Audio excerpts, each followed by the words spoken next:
If you're waiting for BYU to disappear off the national stage, think again. You are Locked On College Football with Spencer McLaughlin, your daily podcast on all things college football. Part of the Locked On Podcast Network, your team every day.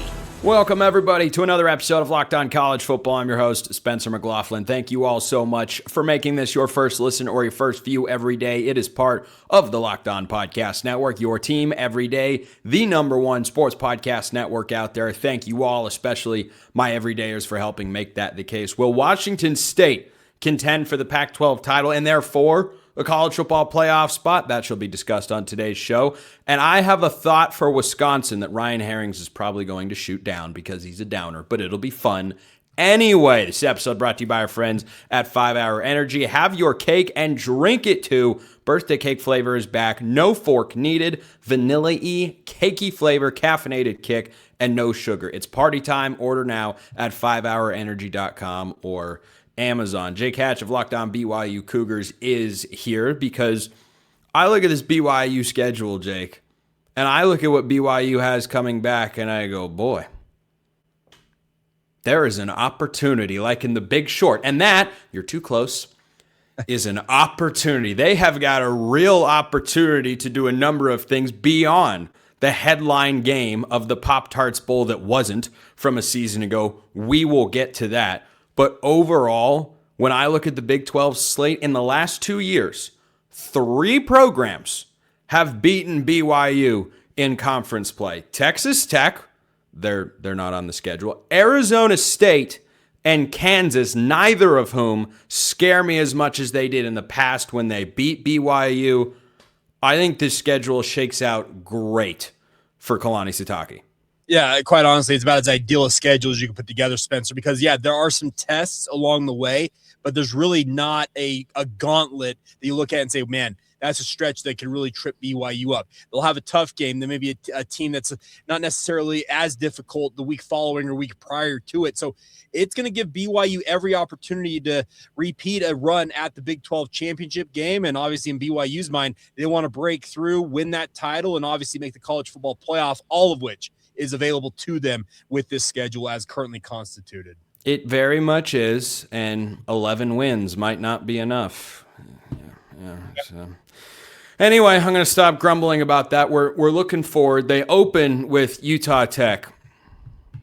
Could have been epic, but yeah, it's an entirely different matter. But the good news for BYU there is you get the FCS warm-up game before an early Big 12 game against Arizona. Good team. Yeah. Arizona was flying under people's radar, and I flagged them after their hot start this past season and said, hey, I think I whiffed on these guys. Think we're overlooking up. Boom. Arizona had a great season. But then you get them at home. And then you go at Colorado State, New World Pac-12 matchup. Should be fine there. Solid program, but first year for Jim Mora, probably not a threat.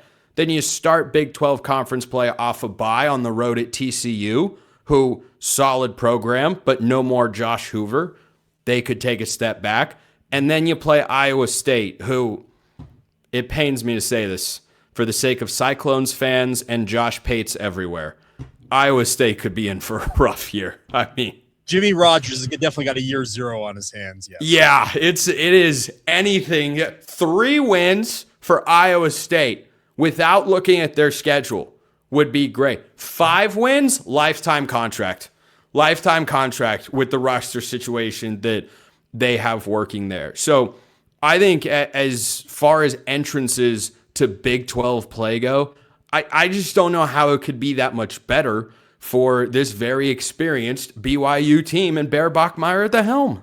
Yeah, absolutely. And the nice part is Bear Bachmeier is going to have a full offseason to work with BYU. Remember, I've mentioned this multiple times on my podcast. I've mentioned it to you as well, Spencer, here on Locked On College Football, is that He joined BYU mid-June last year. He had 5 weeks to get up to speed with BYU's playbook. He had a couple of weeks in training camp to beat out the other contenders for the starting job, and all he did was go out and lead BYU to a 12-2 record and had 3,500 total yards as a true freshman quarterback. The whole thought of having 9+ months of working out with the team, working with his receivers, all the different things that go into an offseason for a college football quarterback, it feels like there could be a pretty significant leap being taken by Bear Bachmeier, and BYU could benefit greatly if he does take said leap. Yeah, and no more Jay Hill as defensive coordinator, but Aaron Roderick is still there, right, as the offensive coordinator. So same system, mostly the same faces around him. And do you know, Jake, according to Pro Football Focus, who the highest graded true freshman quarterback was last year? Do you know who it was? Some guy that wears the number 47 and wears blue. That guy. He wears like this blue. Yes. This is old school Seahawks blue. Go Hawks, by the way. Super Bowl champs. But anyway, I want to get to the Notre Dame of all of this. After the Irish, BYU plays at UCF, who I think could be improved. I wouldn't overlook that game. Arizona State at Utah. That's probably the toughest Big 12 game on paper. And then you go Baylor at Kansas and Cincinnati. I think BYU is favored in every game except probably 2 this year, and we know BYU has had a tendency to win as an underdog. But let's talk about the Notre Dame of all of this, Jake. They're not just carrying a lot of weight and pressure and expectations for themselves after this past season. They're carrying a lot of weight for the Big 12 in that one, and it's at home. That environment, I might have to call out of my other job and say, sorry, I got to go north. I got to see this in person. Well, I was there in person the last time Notre Dame came to Provo in 2004, and I can tell you that was electric an atmosphere as I can remember sitting in the stands there, because it was absolutely just 2 fan bases that are very, very proud of their teams, and I fully expect that same thing. And by the way, the stakes in this one will absolutely just overlap anything that was on the line in 2004, because when Notre Dame shows up in Provo, if they're ranked outside the top 10, something's gone very, very wrong for the Fighting Irish. And quite frankly, BYU should also be a top 10 ranked program. It is going to be maybe the marquee matchup for the entire Big 12. And there's a number of Big 12 versus SEC games out there on the horizon in the non-conference slate. But this one, you mentioned it, it's kind of the banner carrier in terms of if BYU can beat Notre Dame, that's going to put major respect on BYU's side of things, but more importantly on the Big 12, saying, okay, yeah, these are programs in the Big 12 that can truly compete with a nationally relevant program the caliber of Notre Dame. Yeah, and I think a lot of folks are going to be expecting Notre Dame to win. Sure. And to win comfortably. Mm-hmm. And I think that's just going to raise the stakes if they are. That could legitimately be, correct me if I'm being hyperbolic here, that could be one of the 3 to 4 biggest home wins in the history of BYU football. Yeah, if what I just said is true, if it's a top 10 showdown in Provo, Utah, we all know how close BYU's been to making the college football playoff. And quite frankly, what you need a marquee win on your resume to kind of push you through. Even if you don't win the Big 12 title, you need to have a marquee win that the playoff committee looks at and says, you know what, that's a pretty darn good win. That's why they need to be in the playoff field. That's what this game for Notre Dame and BYU is for the Cougars. They win that game. Yeah, I'd have a hard time arguing it's anything outside maybe the top 5 best wins in program history. And quite frankly, could end up as the number 1 all-time win in program history. And that includes a win that won him a national title 40 years ago. That's whoa.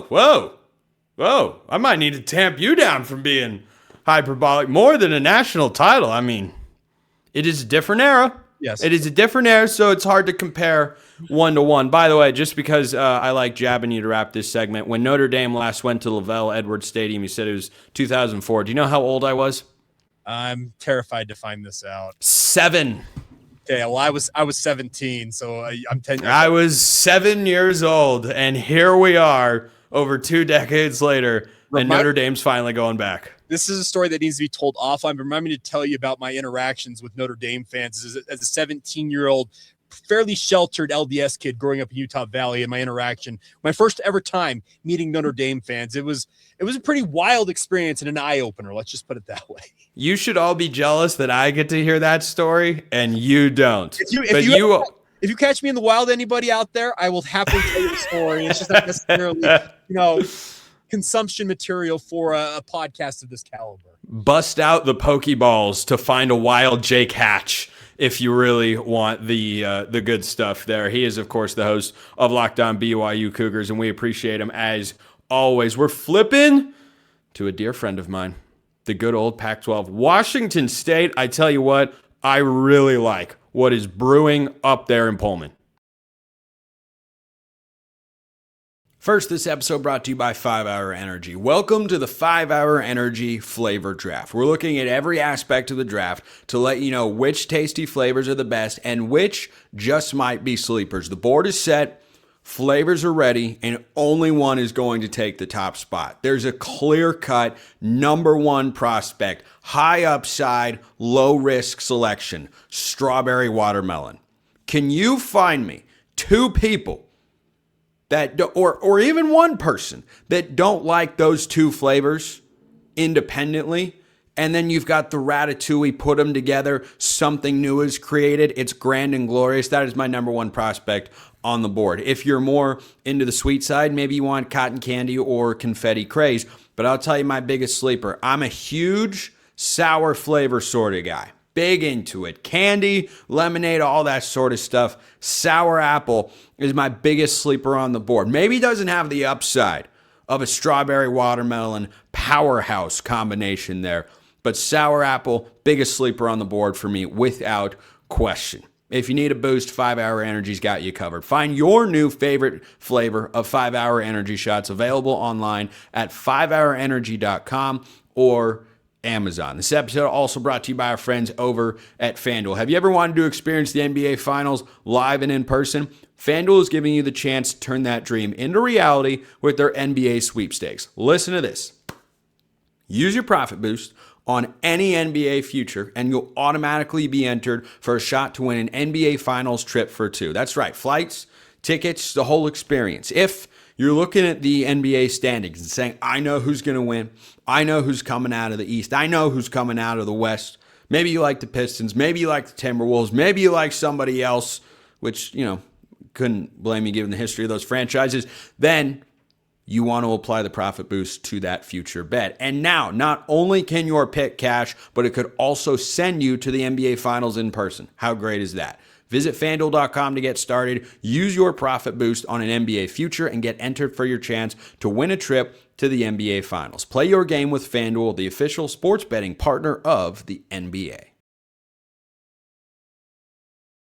Will Kriby Moore contend right away in the New World Pac-12? That is a question for my next guest, Alex Brink, radio analyst on the Washington State Cougars football broadcast and a former Washington State Cougars quarterback himself. Alex, it's great to have you back on. Let's just dive right into it. I've liked the Kriby Moore hire, frankly, more as time has gone on. When he first got announced coming over from Missouri, my reaction was, oh, okay, nice. Yeah, this is good. That's a solid pull. Then I saw the staff he put together. Then I saw the players that he kept. Then I saw the players he brought in, and I thought to myself, man, this is kind of, he's building off a 6-win team from a year ago. This has got to be at least a little exciting, but obviously tentatively for those in Pullman, right? Yeah, I mean, I think it is exciting. I think the reality is, with back-to-back seasons where Jake Dickert leaves, then Jimmy Rogers leaves, I think Washington State fans and the faithful and the athletic department, they're feeling like they're on the map a little bit. And the reality was that the leadership, starting with new president Cantwell, an interim AD, and John Harlow, basically said we're not going to let that happen, right? And they went out and got Kriby Moore. They found a way to get some funding behind NIL through the athletic department. They got some boosters to come in and support, and all of that combined, I think, allowed really for Kriby Moore to get off to a hot start. And you alluded to some of the things, the roster retention. I mean, he brings back, some really high quality players on offense. He retained a few guys on defense, but primarily the offensive line, running backs, and wide receivers. That was a big one. And then he goes out in the portal and look, he got potentially a quarterback in the future in Caden Pinnock from UC Davis, who's a Big Sky Freshman of the Year. He goes out and he gets a number of Power 5 SEC level talent on the defensive line. Some at the wide receiver position. Tank Dell, a burner from Florida, comes over. Guys from Missouri transferred. I mean, there's a lot of excitement in Pullman, and not only because of the players that he brings in, the players he retains, but also Kriby Moore. He's an Eastern Washington guy, right? Prosser, Washington. He knows what Washington State football is all about. He grew up going to games. So all of that combines, I think, to get everybody excited, heading into this kind of new world Pac-12. Yeah, and it's an exciting time for those particular schools because it's going to be year one, and there's a blank canvas from a branding standpoint. How are these games going to look? How are they going to feel? How are they going to be treated? How many wins does a Pac-12 school have to have before they'd get ranked inside the top 25 compared to the American or a Mountain West or a Sun Belt team? Like that's all really important stuff that is going to play out this year. I want to start with this non-conference slate for Washington State because some fans will remember from across the country a year ago that they went to the ACC runners-up in Virginia and pushed them down to the wire. They went to James Madison, the Sun Belt champions, and pushed the Dukes on their home field. And they went down to Oxford to a national semifinalist and darn near pulled off one of the upsets of, the century, I think it would have felt like, at least from a point spread standpoint, down against Ole Miss. You take that season that translated in a bowl game appearance and go into this year where they begin with Washington in the Apple Cup. I'm glad that matchup is still going. Then they play at Kansas State. They get Duquesne at home, and then an old school Pac-12 matchup, Arizona goes up to Pullman. There's a real opportunity here, in my view, Alex, for Kriby Moore to come out swinging and make a big-time statement in Pullman and across the country with that caliber of a schedule. Yeah, I don't disagree at all. I mean, I think there's a lot of meat on that bone, right? You got some blue blood programs like, playing the Huskies, obviously, and it's such the rivalry is what it is, and playing it in the first game, right, I think is really intriguing because neither team kind of knows, what they are exactly. Washington's had a ton of tumult this offseason with the Damon Williams stuff and just where Jet Fish is going. And then, it all kind of lands back in Montlake. So we'll see where that goes. I love going out to Kansas State. I mean, that's obviously going to be a big time matchup, a tough place to play. I think always a tough Wildcat football team, and then you get Arizona, which again, it's going to get shades of the Pac-10, obviously. But then you look at the rest of the schedule too. And, with what you realize is with this formation of this new Pac-12, and to your point about, how does this look compared to an AAC schedule, or how does it look compared to a Sun Belt schedule? Well, frankly, it looks significantly better. I mean, you're playing Boise State, San Diego State, Fresno State, right? Like these are teams that are in the mix year in and year out to be top 25 football teams. San Diego State,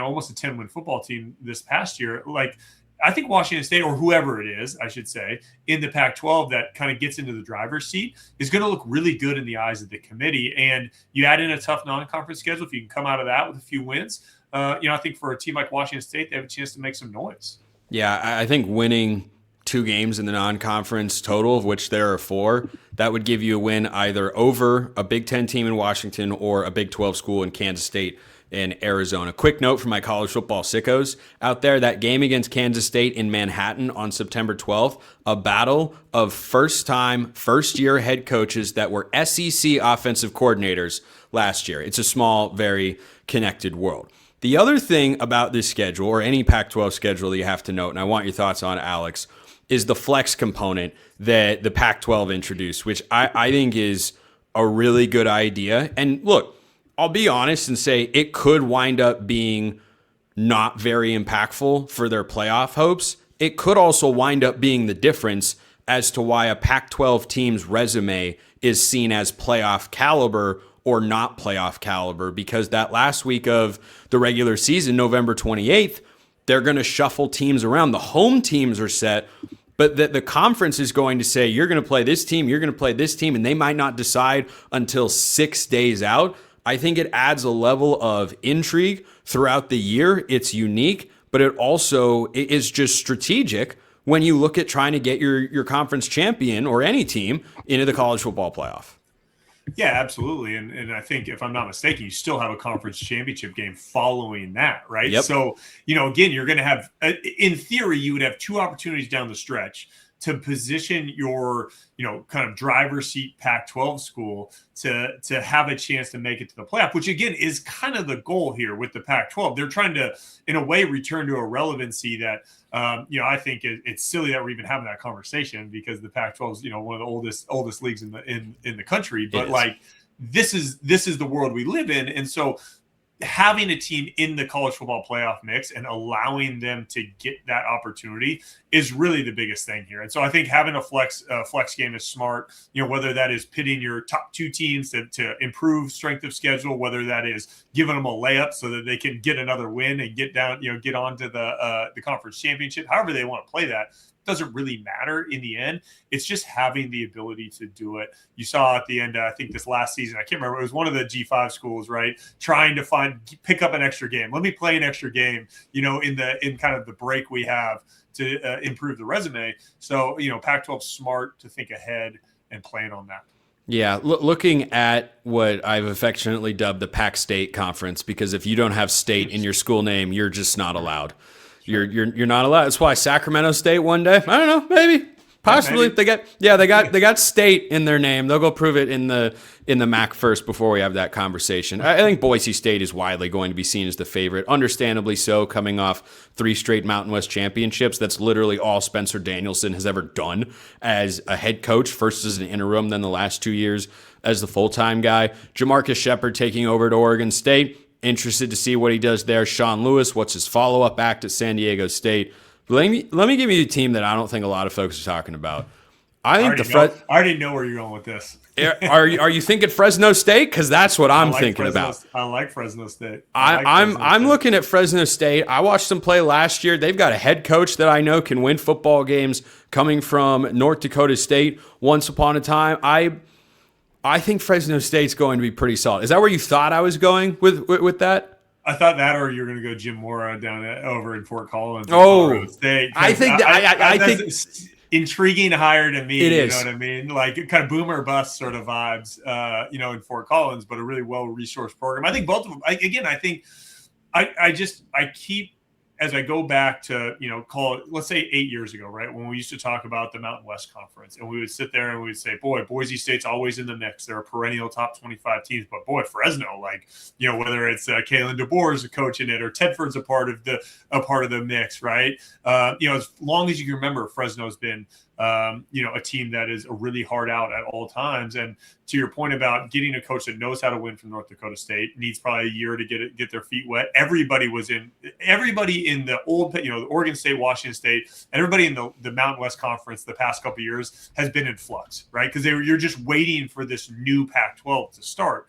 And so I think all these teams get this fresh start that they're all going to lean into. They're all going to have a little bit more money. They're all going to have a little bit more cachet, a better TV deal, all the things. So I think teams like Fresno State and Colorado State are going to make as much noise as anybody else. Yeah, Matt Entz has got a big lineup of trophies to his resume, let's just say. We'll see if he adds another one this year, or if Kriby Moore surprises us all. Alex Brink, Washington State radio analyst. Alex, appreciate the time, my man. Thanks for coming on. Thanks for having me. Go Cougs. I've got a Big Ten thought that my guest is unfortunately going to shoot down. But you know what? I'm going to present you with it anyway. I'm Kalia Butler, host of Locked On Women's Basketball, and this is Mazda's Women's Basketball Snapshot, celebrating the work no highlight reel can ever capture. Dawn Staley and South Carolina remain on top of the SEC standings after handing Tennessee their worst defeat in program history with a final score of 93-40. In the 43-point win, South Carolina shot 69% from the field. Tessa Johnson had a perfect shooting night, scoring 24 points, shooting 4 for 4 from the floor, including 2 threes, and made all 4 of her free throws. And UCLA remains undefeated in Big Ten play, topping Michigan 69-66 as Player of the Year contender Lauren Betts put up a double-double, scoring 16 points, collecting 16 rebounds, and adding 5 assists and 3 blocks. These moments are earned off the clock. those long before the lights ever come on. The sweat, the fakes, the doubt, the scrapes, and coming back for more every time. Mazda puts the same drive into every detail. Wins define the moment, putting in the work, that defines you. There's more to a Mazda because there's more to you. Ryan Herrings of Locked On Badgers is here, and I kid you not, folks, he has no idea why. He has no idea what I'm about to throw at him, but I'm just going to lay out the Badgers' ideal plan of the future. Ryan, are you ready for this? Earlier this week, there was an awards ceremony that for some reason, unlike the biggest award in the sport, comes out in February. Why? I don't make the rules. I don't decide a lot of things in college football, or many of things would be very, very different and also much better for all of you out there, but I digress.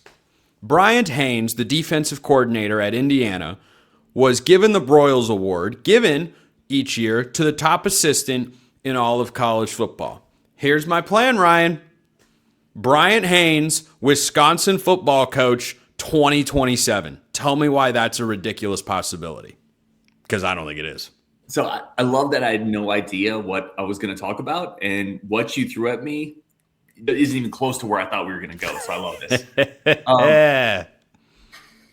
Okay, so interesting. I would say no for two reasons that immediately come to mind. The first is this organization, this Chris McIntosh on down, the athletic director on down at Wisconsin, they're all in on Luke Fickell. That really hasn't changed, and I don't foresee a reason why they would pivot off that in 2027, because this upcoming season, this schedule that we haven't really had a chance to talk about, you and me, much yet because we haven't done previews, is a lot easier for the Badgers. And if they went all in on Luke Fickell after last year, giving him more resources, vote of confidence, they're not going to pivot off him after what I think is going to be a more successful win and loss season, if that makes sense, because they are going to win more games next year, just based on the schedule.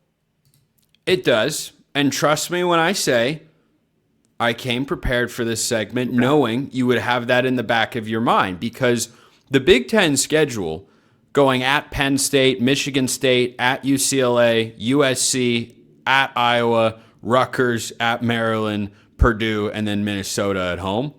There's no Oregon in there. There's no Indiana in there. There's no Ohio State. And there's no Michigan. I don't know how you dodged all of those four in the same season, but somehow Wisconsin managed to do it. Now, let me just put this out there as well with regards to what I threw at you at the beginning of this segment, Ryan. The expectation for Luke Fickell should be pretty high, and my confidence in him at this time is low. I'm not a huge fan of coaches that are under pressure going into a year. It starts out horribly, and everyone has conversations about, well, should they really move on from this guy? Should they make a change? They don't. And then in the second half, once the season is already lost, hey, figured it out. You got to go. Look at that win against Washington right there. Mm-hmm. Look at that. Yeah. I'm not a fan. I haven't seen a lot of coaching stories where that works out in a big way. I'm talking Dave Aranda at Baylor, Billy Napier at Florida, amongst others who have had this trajectory. I'm not bullish on it. So I think if Wisconsin misses a bowl game, a change would have to be made. But here's the other thing, Ryan. It needs to be a season for Wisconsin that leaves little to no doubt sticking with Luke Fickell is the right move. Because Bryant Haines, I don't know how Indiana kept him on staff going into next year. That's one of the great coaching coups of the last 5 to 10 years in the sport. He's going to be a head coach somewhere in 2027. And if I'm Wisconsin, I wouldn't want somebody like that to go by the wayside because we were trying to give Luke Fickell a 5th year at the helm.